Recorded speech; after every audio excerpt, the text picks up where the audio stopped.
going to keep this intro short because if you saw the timestamp, you know this video is long. And if you saw the title, you know this video is awesome. But quick introduction. So when I started thinking about how feasible it was for me to actually make Captain Moriah's Map of the World into a pilot or a full series, at the time I was just thinking it was like network or bust. And then I saw this video called Song in the Sky, and my mind was blown. Here was a beautiful, engaging work on YouTube that had reached a really dedicated audience.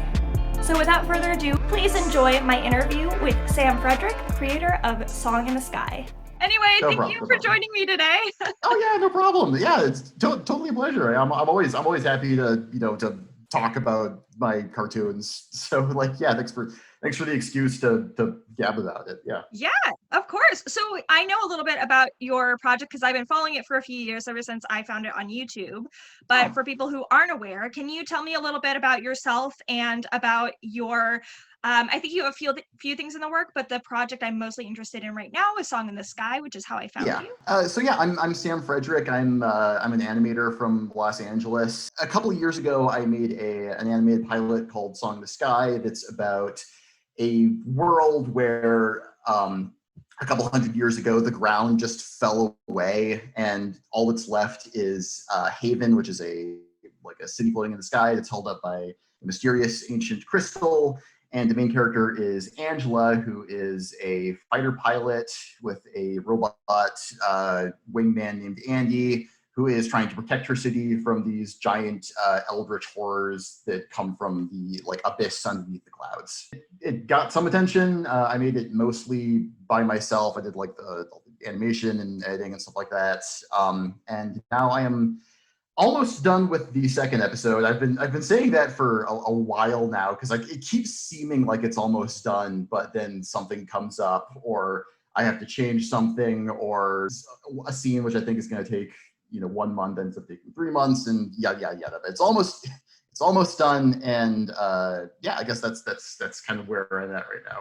Amazing. Well, tell me a little bit more actually about how much you're taking on and how much you're delegating to other people, because for my own project, I am producing it, but there's only so much I can do. I don't have a background in animation, so that's definitely something I'm going to have to find people to help with.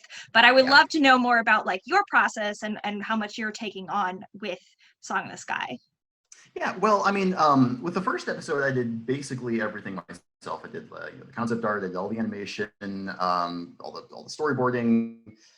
Pretty much everything, and that's kind of the reason why I took on animation as kind of my medium of choice, because if you're willing to kind of put in the time, then you can pretty much tell any story you want, as opposed to live action where there are all kinds of restrictions about where you can film and people's schedules and props and being on set and all that kind of stuff like that. With animation, if again, really the only limiting factor is your time. So that's so with the first episode I did basically everything, and then after it got a little bit of attention, with the second episode I've been able to bring on basically a small team to make the second episode, which has been very cool. I mean, anyone who's seen the first episode will know that I'm not a great artist. I'm good enough to kind of get the job done and make it look semi-professional, but I am very limited. And a lot of people complained that the character designs in the first episode look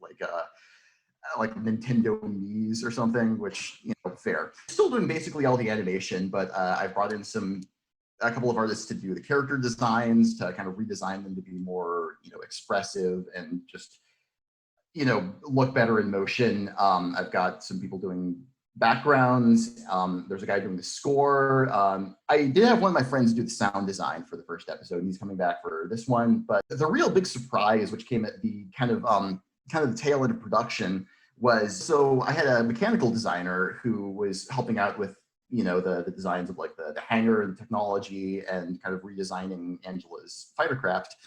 Basically, I brought him on for a couple of months, and he did some mechanical designs for me. But then I kind of lost touch with him for a little bit, and then he hits me up and he says, "Sam, I've made a whole 3D model of Angela's fighter craft in Blender, like just on my own time." And I checked it out, and and it's beautiful. It's like just the right level of detail, and it's shaded, like, cell shaded, so that it'll like fit in with the existing art style. So then I just asked him, like, "Hey, do you think you could like help me out with the big dogfight scene so we can have some like CG shots?" And he said yes. So like most of the shots are done by me, but I had some big kind of Sakuga moments that he did, which allowed the albatross to fly around in 3D space and dodge projectiles and all kinds of stuff I couldn't do with a sort of 2.5D that I made in the first episode. So that was incredibly cool. I'm still doing most of this stuff, but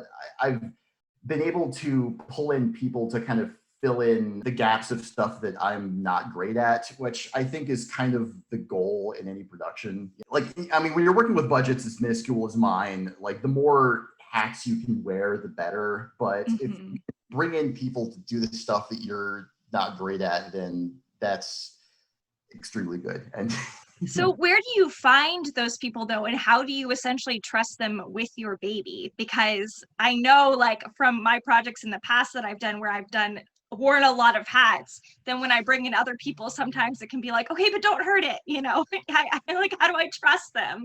So how did you put your team together? Honestly, I had it pretty easy because I made the first episode, and I posted it on Reddit, and I was like instantly barraged with artists asking like, "Hey dude, if you're working on a follow-up, can I help you out?" So I basically just did a video that was like a call to a call to action, being like, "Hey, does anyone want to help me out with this? I can pay. Here are my rates.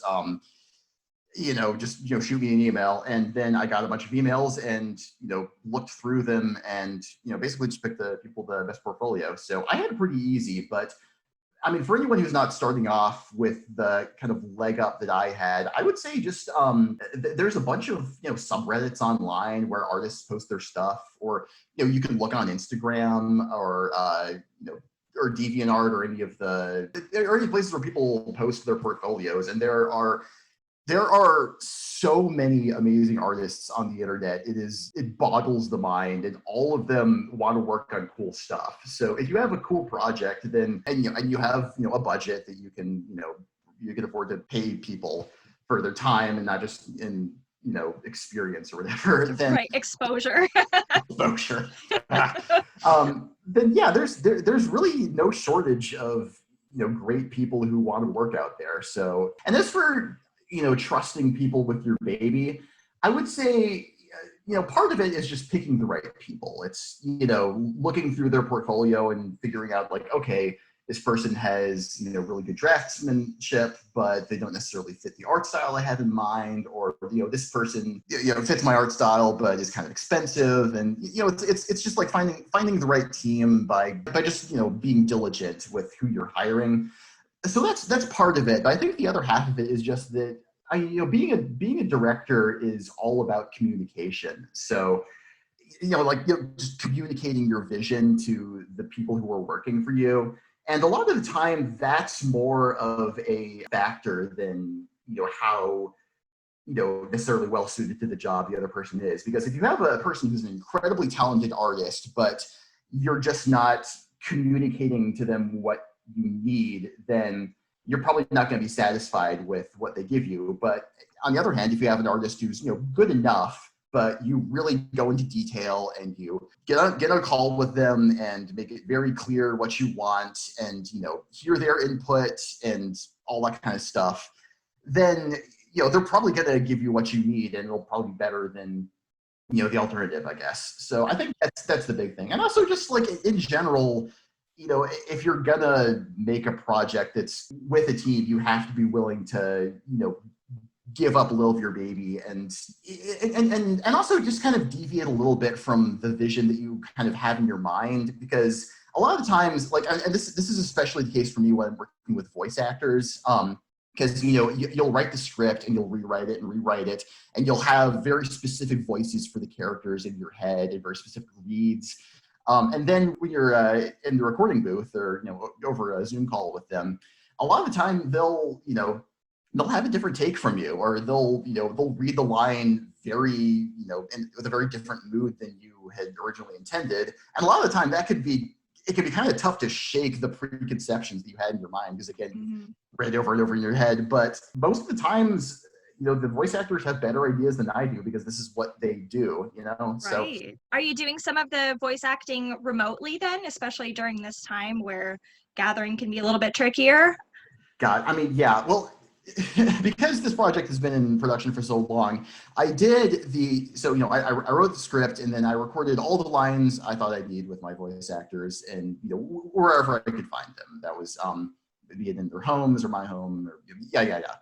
And then like a few months ago, I was getting pretty close with the animation, but there were some rewrites which I had done, because I felt that Angela didn't really have as much of an arc as I wanted in this episode, and I thought the whole thing kind of needed a little bit more direction, I guess. So I did some retakes with the original voice actors over Zoom, and then I also filled in a lot of the bit parts with actors again over Zoom, because of the because of COVID and whatnot. The downside of that, of course, is that it becomes sort of a nightmare for your sound designer if you're getting a bunch of different takes from people who might not be using the same microphone, and might have different recording quality that they're gonna then have to try and match in the actual episode. Mm-hmm.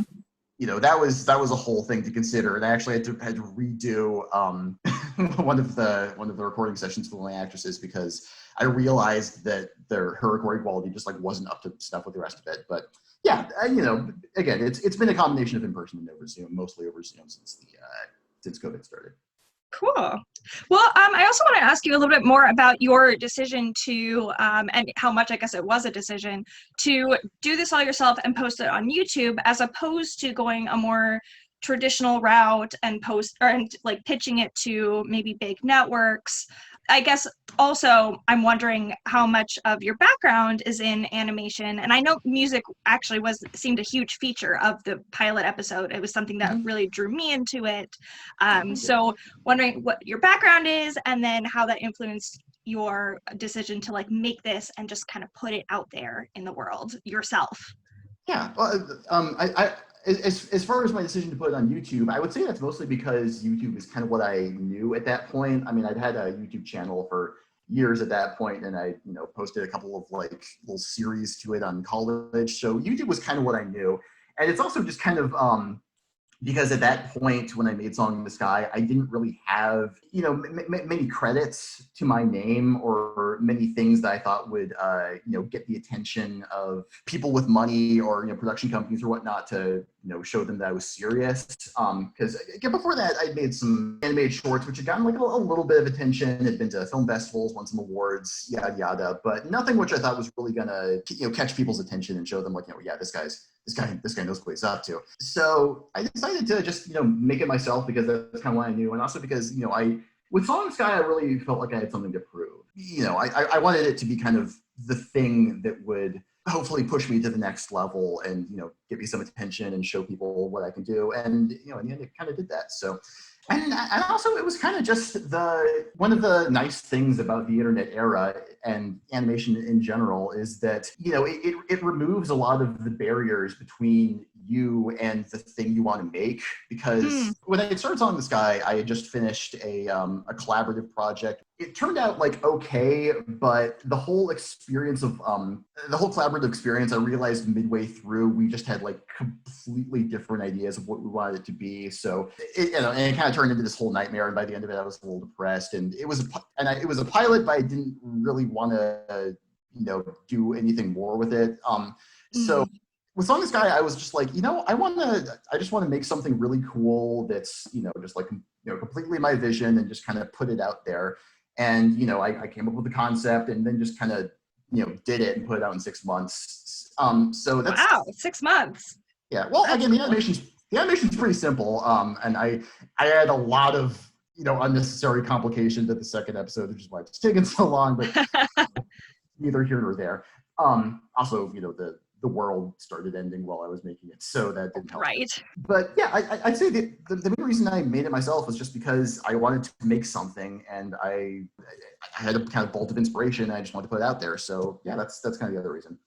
On that bolt of inspiration for a second, you had mentioned when we had emailed, you were anime influenced, and so I was wondering where the idea for Song in the Sky came from, or if it really was just you putting together everything that you loved and loved about animation. Yeah, well, I mean, there were some pieces of inspiration which were bigger than others. I mean, like, overall Song in the Sky is kind of just a collection of a bunch of stuff I like. I love steampunk, I love anime, I love post-apocalypse stuff, I love kaiju movies, just ball all that stuff together. Yeah. For a couple of pieces of media that did really influence me, one of the big ones was The Nightland by William Hope Hodgson, which is a not super well known kind of like Lovecraftian book from the early 19th century. And it's about a world in which the sun went out thousands of years ago. And so the entire world is like shrouded in night. And there is one gigantic pyramid in the middle of the Nightland that's filled with the last, several million inhabitants of the earth. And it's surrounded by just these gigantic, creatures that are slowly kind of inching their way towards the pyramid. And it is not a book I would recommend to a casual reader because like it is ridiculously tense. Like there is no dialogue in the whole book. It is entirely just like description, and the sentence structures are just insane. It's like Lovecraft to the power of like James Joyce. Like, oh wow. Absurd. So I read it, and then I read a different version of it, A Story Retold, which like a more contemporary author took it and kind of translated it, into a more readable prose with dialogue and character development and whatnot. And it sounds like it's, I don't know, tearing up a masterpiece, but I think it's actually the best way to read the book. I think that like the main theme of Song in the Sky is kind of depression, because like if you dig into it, the world is almost like a big metaphor for depression, with like you're always standing right on the brink of feeling like you're falling into something. I wanted to balance that out with fun stuff, because dog fights with giant skull-shaped monsters with a laser shooting robot by your side, that's just gravy. I love that stuff. Yeah, so, that's great. Cool. Yeah, and I think you're asking about like my like animation or like songwriting background. Yeah, I was wondering like how much training do you have in this kind of thing, and how much did you have to learn on the fly? Well, I am an entirely self-taught animator. I don't have any like animation training, but I've been making like stick figure animation since like middle school. So and just kind of gradually working my way up. Like at first I was doing stick figures, and then I moved onto like Moho, which is the program I use now, which has like actual characters and stuff like that, and just kind of gradually bringing up the production quality and kind of learning as I go. Like I find that, and this is a really bad character flaw, but I have a hard time learning stuff unless it's kind of contributing to a bigger like creative project that I'm working on. They say necessity is the mother of invention, so I feel like that's a very common thing to feel.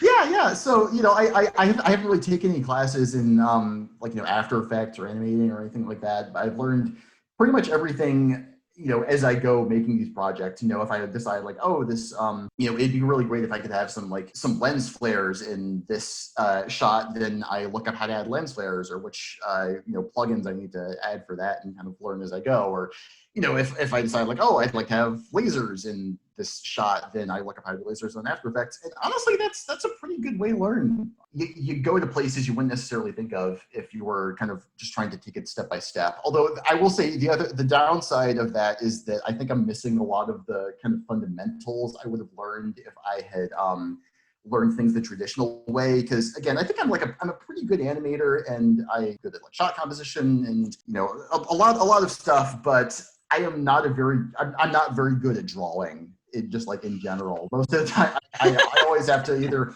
just trace stuff or go like really hard on the references, and I don't know, or honestly just like cut corners whenever I can. And I really should just take a drawing class or sit down and try and just like hammer that out, because I I feel like that would help me out a lot. But again, I have a hard time doing that if it's not like absolutely necessary for the project I'm working on. So Well, but that's cool too that you still found a way to put something out there that people connected to enough that now they can help you move up to that next level, because yeah, that's a lot of like what I've been trying to think about, because I can wear only so many hats. So what is the like lowest common denominator of my idea and all the pieces that go into my idea to put it out there and get people excited about it so they want to help me with everything that I'm missing, you know? yeah, And one of the reasons I was excited to talk to you is because I feel like you did that very well, where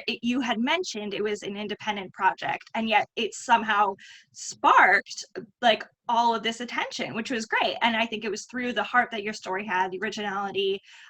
You had mentioned criticism for the animation, but I still found it very engaging, and the music too was really cool. So yeah. so it's neat that you were able to pull these elements, create something that people were excited to help you with in the future. Yeah, I know. Yeah, I was. That was very cool. And again, it was mostly because I had a because I made something that people liked and wanted to get in on. I would say if I can give like you some advice, like you say, like I'm assuming you don't really have any experience with like animation or like drawing or stuff like that, but your big experience is in writing, and I know that from reading your little overview. Like it's very engaging. Like I like Thank you. you've clearly got it where it counts. So I would say, like, I think your best bet for getting people on board is probably to make a really good pitch Bible. Get an artist to just do some concept art for you. Like there are tons of artists out there who are willing to who again if they think your thing is cool or interesting, are willing to work for probably a lot less than you're thinking.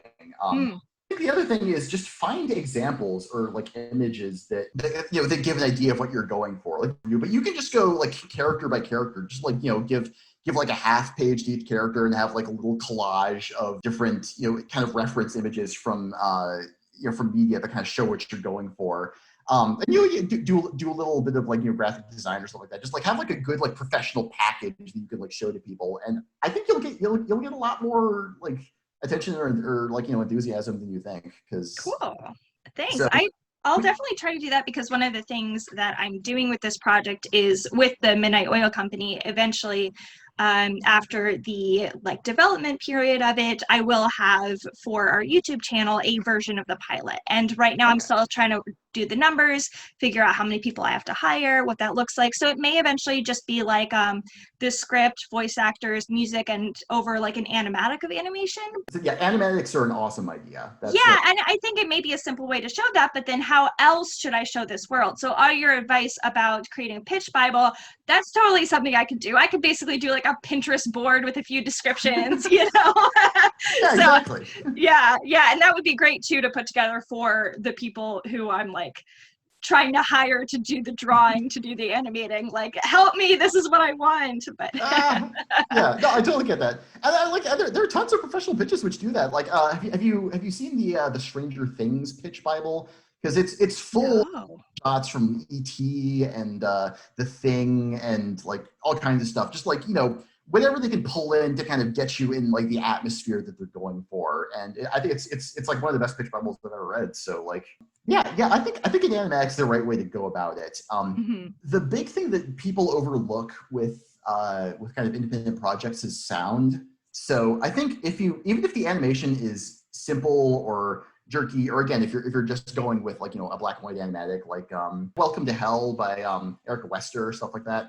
But if you've got good voice acting, good writing, and like again, most importantly of all, good sound design, that's really what makes the difference, because a lot of the time what people hear dictates what they see. If you really put in the work on the animation, you've got beautiful animation, but the sound is muffled and the voice acting isn't good and all the sounds sound like they came from like a sound Bible stock library, then you feel amateurish. But if you have art that's maybe not up to par, or again is animatics, but the voice acting is good, the writing is good, the audio quality is good, and the sound design is immersive, people will just assume that whatever is on screen is an artistic decision and it's, you know, part of what you're going for. They'll be a lot easier on the visuals if it sounds good. That's amazing advice. Thank you. That's really helpful.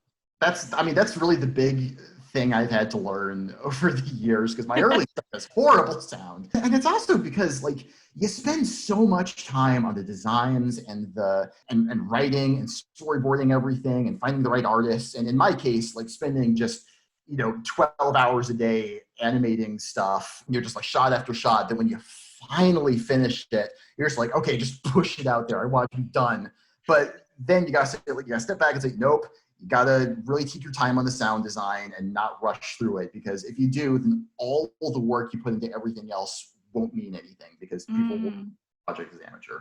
Do you usually go voice actor, recording, animation, then sound design, or that's the order? Okay, cool. Yeah, that's the order. I mean, especially if you're like me and you try to animate to the lip flaps. If you try to, you know, make the animation and then have people match the lip flaps, then you're going to end up with pretty unnatural performances. And also, again, a lot of the time, if your voice actors will have great ideas, or will have great, you know, ideas for, you know, changing up the lines so they sound more natural, or, you know, pacing out of the conversation, then you had intended. So, and also concurrent with sound design music, because music is also incredibly important, especially at this point when, you know, like I would say like stock music is so common in like YouTube videos and, you know, TikToks and all kinds of stuff that we're watching, because like at this point we have heard every single Kevin MacLeod song against 5 quadrillion times. Yes.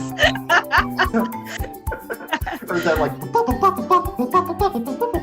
sound. If you're doing everything else right, like you've set up a really emotional moment and you've built to it beautifully, and the voice actors are given their all and the animation is there, but you start playing that like sad violin music, like then people are gonna laugh. So, you know, that's amazing. Yeah, you're totally right. Because you had more of like a bluegrassy type feel in yours, right? Which was like a cool pairing with that sort of otherworldly steampunk aesthetic. How did you land on that sound? Well, I've always really liked the kind of contrast of kind of rootsier music with more fantastical settings, because I think that's a great way to ground the audience in, you know, in your world. Because, you know, if you have a world that's very, you know, fantastical, where again there's literally almost no ground, and there's giant creatures that are shaped like ant skulls that are shooting lasers and, you know, all the kind of stuff, it can be a little hard to find your bearings in there. But music's a good way to kind of, you know, bring the whole thing down to earth. Over the Garden Wall is a great example of that, because there's all kinds of crazy stuff going on in that, but it's all grounded by the music. I was astonished when I figured out that all of the songs for that show are original and they weren't like folk standards that were just, you know, played in it. Like, yeah, they really did a great job pairing that kind of sound with this kind of supernatural woodsy world. And it fits so well too, because again, the whole world is inspired by, you know, like early 20th century Americana, so it fits, you know, fits perfectly. And also what I really love is how the tone of Over the Garden Wall is very light and satirical and, you know, goofy a lot of the time, but the music never matches that. The music is always played straight, and again, sometimes the way it's presented is a little funny, like the Highwayman song in that tavern episode where he's like, oh, when you have the road, steal your shoes from off your feet. Like, yes, it's presented goofily, but you hear the song itself, it's like, yeah, this sounds like something Cab Calloway recorded. So exactly. Yeah, but that's all off track. So long story short, I think it's a great way to kind of ground the setting. And I'm glad people gravitated to it, because like that. And the Song of Breeze was the first like song I've ever written. Well, I mean, it's not the first song. I wrote an alternate song that didn't make it into the episode because, you know, it was bad. But yeah, like I mean, I think I wrote like a couple of like joke songs when I was like in college for like a sketch comedy show. But yeah, that was the first song I'd ever, like the first like serious song I'd ever written, and people really seemed to like it. So that was kind of out of nowhere. I think honestly, most of that comes down because I got a really good singer to sing it. Like I was asking around for people who for friends or whatever who could like sing it for me, and then my mom said like, hey, I tutor this kid and she's really good, and she brought her in, and she just knocked it out of the park so hard and made the song, I think, so much more than what it actually is. That's amazing. Angela, you're not hearing the song again, are you? Is there anything down there? What? When we fall, will there be anything down there?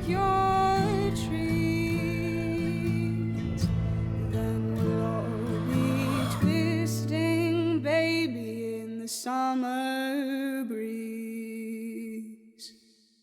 And yeah, now she's like off, like studying music full time, and like she's got a YouTube channel, and her stuff is like amazing. So I'll shoot you a link at some point. It's really cool. Yeah, that'd be great. But, yeah, and then of course then I was like, well, now I'm a great songwriter. So then I wrote songs for the follow-up episode, and I think only like 2 of them are going to be actually in it. But god damn it, one of the things I tried. That's cool though. I've been trying to figure out ways I want to incorporate music into my work because it feels very natural for me. I come from actually like a musical theater writing background mostly. No way. Yeah, but I always knew I didn't want to do something like kind of like how Has Been Hotel, if you're familiar, they're like, we break into song, and I knew I didn't want that. But I was like, I think I will want to write, like, I want to write the theme song. I want to be able to give that to the sound designer and be like, this is generally how I want the world to sound, and work from there, because I love music so much, and I would like to figure out more ways to incorporate music and make it really a character in the show. That's awesome. Yeah. What are you listening to these days? Every once in a while I slip back into like, I just like to turn on the radio and listen to whatever's playing, like a literal like radio.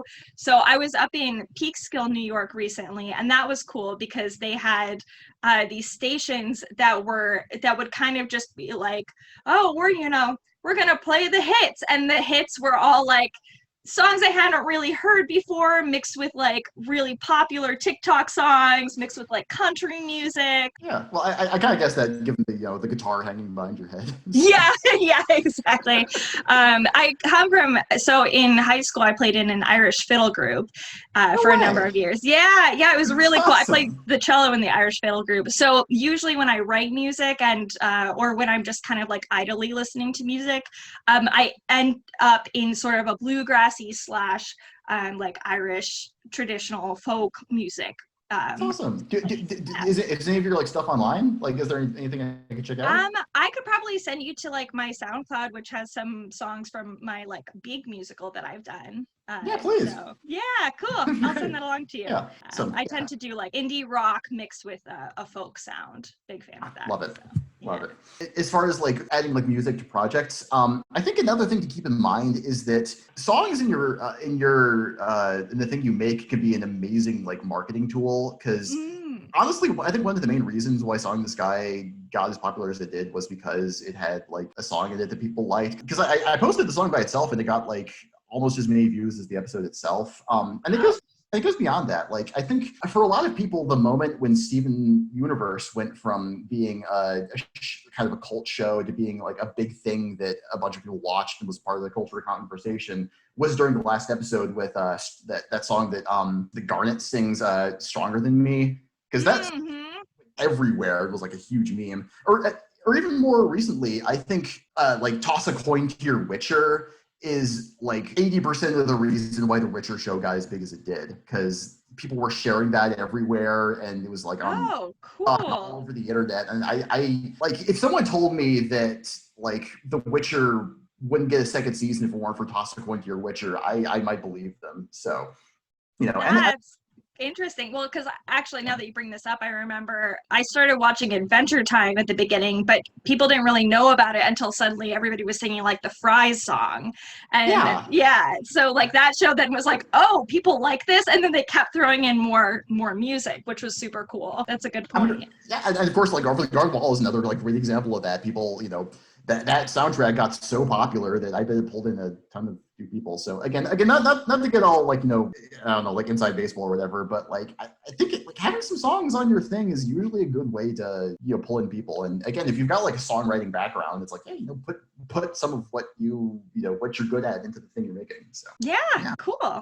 Thanks for that advice. I guess I have a little bit of advice for writing pilots, just in general, just like from my experience. I think the big thing you have to do with a pilot is show the goods. If you're like me, you have these great characters in mind, or characters that you love, and you wrote so much backstory for, and you have pages and pages of notes on the world, and concept art and stuff like that. And then when it comes time to actually like decide which story you're going to tell in the pilot, you have basically no idea, because you've got like a million different ideas and a million different things that you want to get across about the world and the characters and stuff like that. But I think the important thing with a pilot is just to show like what a typical episode will offer.